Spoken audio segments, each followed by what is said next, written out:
अस्सलाम वालेकुम। मेरा नाम मोहम्मद शुएब है और आप देख रहे हैं शेबी बिटकॉइन यूट्यूब चैनल। सबसे पहले मेरी तरफ से आप सब मुसलमान भाइयों को रमज़ान की बहुत बहुत मुबारक हो और अल्लाह ताला आपको और मुझे इस रमज़ान से फ़ायदा उठाने की तौफ़ीक दे और अपनी बख्शिश करवाने की तौफ़ीक दे। तो आज का टॉपिक जो है वो बिटकॉइन के प्राइस का एनालिसिस करना है, इथेरियम का एनालिसिस है और आर्बिट्रम टोकन जो कि आज लिस्ट होने वाला है। इथेरियम का लेयर 2 सॉल्यूशन वाला प्रोजेक्ट है, काफ़ी हाइप है उसकी और उसका जो एक कंपटीटर है वो ऑप्टिमिज़म है। तो आर्बिट्रम अभी लॉन्च नहीं हुआ है, तो हम ऑप्टिमिज़म को देखते हुए उसका अंदाज़ा करेंगे कि उसकी प्राइस रेंज क्या हो सकती है।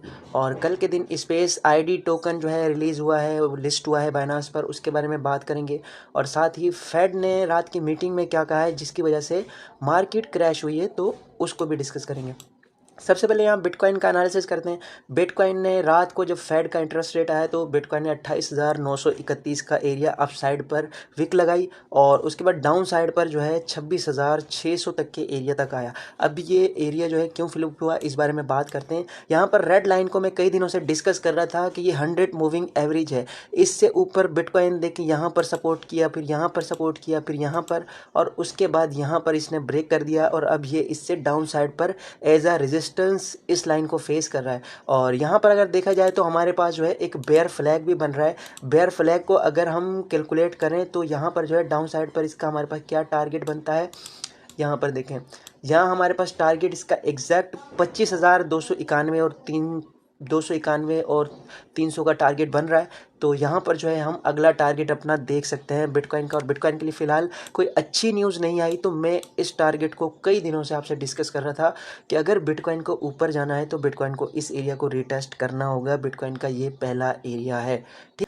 अब बिटकॉइन के डेली टाइम फ्रेम में आए थे। बिटकॉइन के डेली टाइम फ्रेम में भी मैंने आपको 100 मूविंग एवरेज का बताया था कि ये जो वीकली टाइम फ्रेम है इससे बिटकॉइन की डेली की क्लोजिंग अप साइड पर हो रही थी हर बार, लेकिन इस बार बिटकॉइन की डेली की क्लोजिंग नीचे हुई है। तो हमने इस पर ध्यान रखना है। पहला एरिया हमारे पास 26,800 का है जिसको ऑलरेडी ये रिटेस्ट कर चुका है। अगर इसको ब्रेक करता हुआ इससे डाउन साइड पर डेली क्लोजिंग होती है तो फिर हमारे लिए डायरेक्ट जो है यहाँ पर हमें बिल्कुल भी कोई वॉल्यूम नहीं है। यहाँ पर 25,000 से 28,000 के एरिया में हमें डायरेक्ट जो है यहाँ पर डाउन साइड पर नज़र आएगा बिटकॉइन 25,000 के एरिया में, ठीक है। और यहाँ से इसे पुश मिल सकता है। और जैसे कि मैंने आपको प्रीवियस वीडियोस में बताया था कि हम बिटकॉइन को इस एरिया में ही इस तरह ट्रेड करता हुआ देख सकते हैं कि जब तक कोई अच्छी डेवलपमेंट नहीं होती तो फिर बिटकॉइन इसी एरिया में जो है हमें कंसोलिडेट करता हुआ मिल सकता है। और बिल फर्ज अगर बिटकॉइन ने 25,000 के एरिया से नीचे डेली क्लोजिंग कर दी तो ये ज़्यादा बैड सिनेरियो होगा और फिर हम 21,500 और 19,500 का एरिया भी देख सकते हैं। तो आपने डेली क्लोजिंग को मस्ट वॉच करना है, ठीक है। उसके बाद इथेरियम के चार्ट पर आ जाते हैं। इथेरियम के चार्ट पर मैंने कल के दिन आपको बताया था कि इसकी जो लोकल सपोर्ट है वो 1700 के पास है। तो इथेरियम ने अपनी लोकल सपोर्ट को रिटेस्ट किया है, लेकिन सून और लेटर ये वाली सपोर्ट भी हमें ब्रेक करती हुई नज़र आ सकती है क्योंकि इतनी स्ट्रॉन्ग सपोर्ट नहीं है। तो फर्दर जो डाउन साइड पर हमारा स्ट्रॉन्ग सपोर्ट एरिया है वो 1500 का एरिया है। तो यहाँ से जो है आप अपनी एंट्री ले सकते हैं। अगर आप ट्रेडिंग करना चाहते हैं तो आपका इस जगह पर जो है स्टॉप लॉस होना चाहिए और अप साइड पर आप इस लेवल को जो है अपना टारगेट कर सकते हैं, ठीक है। और उसके अलावा जो है अब ओपी टोकन की बात करते हैं। ओपी टोकन का चार्ट मैंने क्यों ओपन किया है, क्योंकि आर्बिट्रम कॉइन जो है वो लिस्ट होने जा रहा है आज के दिन बाइनांस पर और उसका बहुत ज़्यादा एयर ड्रॉप भी हुआ है और काफ़ी ज़्यादा हाइप है उसकी। तो बहुत सारे लोग चाहेंगे कि यार हम बाय करें उसको, और साथ ही काफ़ी ज़्यादा क्रिप्टो इन्फ्लुएंसर्स ने उसे रिकमेंड भी किया होगा। तो यहाँ पर ओपी टोकन जब लिस्ट हुआ था तो अप साइड पर इसकी मूवमेंट $2 तक हुई थी, लेकिन फिर सडन इसमें एयर ड्रॉप की वजह से या जिन्होंने ICO में पार्टिसिपेट किया था उन्होंने कैश आउट किया तो ये हमें 40 सेंट पर आकर मिला जो कि इसका ICO प्राइस थी, ठीक है।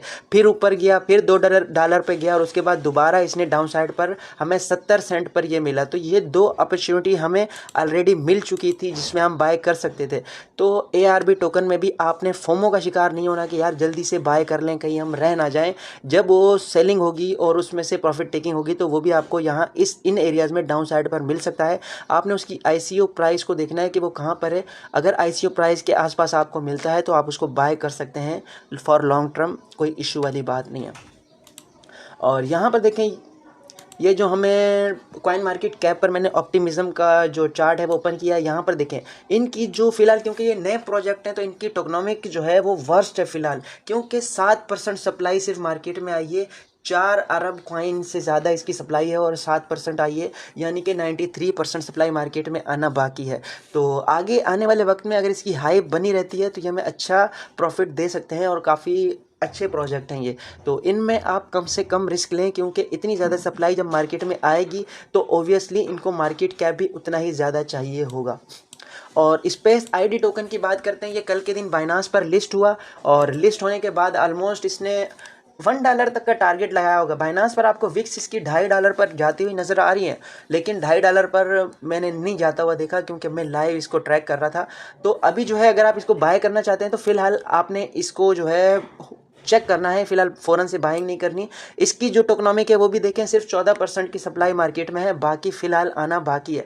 तो आपने करना क्या है कि इसका इंतज़ार करना है कि ये जो हमें 0.0 यहाँ पर अगर आपको नज़र आता है तो आप इसको बाय कर सकते हैं। अगर फ़िलहाल नज़र नहीं आता तो आपने अभी वेट करना है, क्योंकि जिन लोगों ने होल्ड किए हुए थे या जिनको बहुत सस्ते में ये टोकन मिले थे वो फ़िलहाल वेट कर रहे हैं कि ये पंप करे तो हम मज़ीद सेल करें। अगर ये पंप नहीं करेगा तो वो मायूस होकर मज़ीद सेलिंग करेंगे, तो ये टोकन हमें और ज़्यादा नीचे नज़र आ सकता है, तो फिर हम जो है मज़ीद अपनी बाइंग कंसिडर करेंगे। उसके अलावा यहाँ पर कल के दिन फेड की मीटिंग हुई तो फेड ने कहा था कि हम जो है किसी भी सूरत में इंटरेस्ट रेट बढ़ाएंगे और महंगाई को कम करेंगे। यानी आमतौर पर जो है इन्वेस्टर और एनालिस्ट जो है वो ये कह रहे थे कि फेड जो है अब क्वांटिटेटिव ईजिंग जो है स्टार्ट करने वाला है। मैंने भी आपको बताया था कि अब जो है फेड नोट छापकर मार्केट में सर्कुलेट करेगा, लेकिन उन्होंने जो है सिर्फ बैंक के क्राइसिस से बचने के लिए सिर्फ ऑलमोस्ट $300 अरब छापे थे। अब उनका कहना है कि if we need to raise rates higher than expected we will, यानी कि अगर उम्मीद से ज़्यादा रेट्स भी हमें बढ़ाने पड़े तो हम बढ़ाएंगे। और यहाँ पर उन्होंने अपनी स्पीच में कहा है कि don't see rate cuts this year, यानी कि हम इस साल जो है रेट को कम होता हुआ नहीं देख रहे। Inflation to reach the Fed's 2% target, जब तक कि महंगाई 2% पर नहीं आ जाती हम इंटरेस्ट रेट बढ़ाते रहेंगे। तो ये मार्केट के लिए काफ़ी प्रेशर वाली न्यूज़ है और इस न्यूज़ की वजह से जो है हम बिटकॉइन को डाउन साइड के लेवल पर जाता हुआ देख सकते हैं और ये जो है इन्वेस्टर को मायूस कर देने वाली न्यूज़ थी। ये थी आज की वीडियो। उम्मीद है कि आज की वीडियो भी आपके लिए इन्फॉर्मेटिव रही होगी। अगर वीडियो पसंद आई हो तो वीडियो को लाइक कीजिएगा, चैनल को सब्सक्राइब कर लीजिएगा और बेल आइकन को प्रेस कर दीजिएगा। मिलते हैं नेक्स्ट वीडियो में। अल्लाह हाफिज़।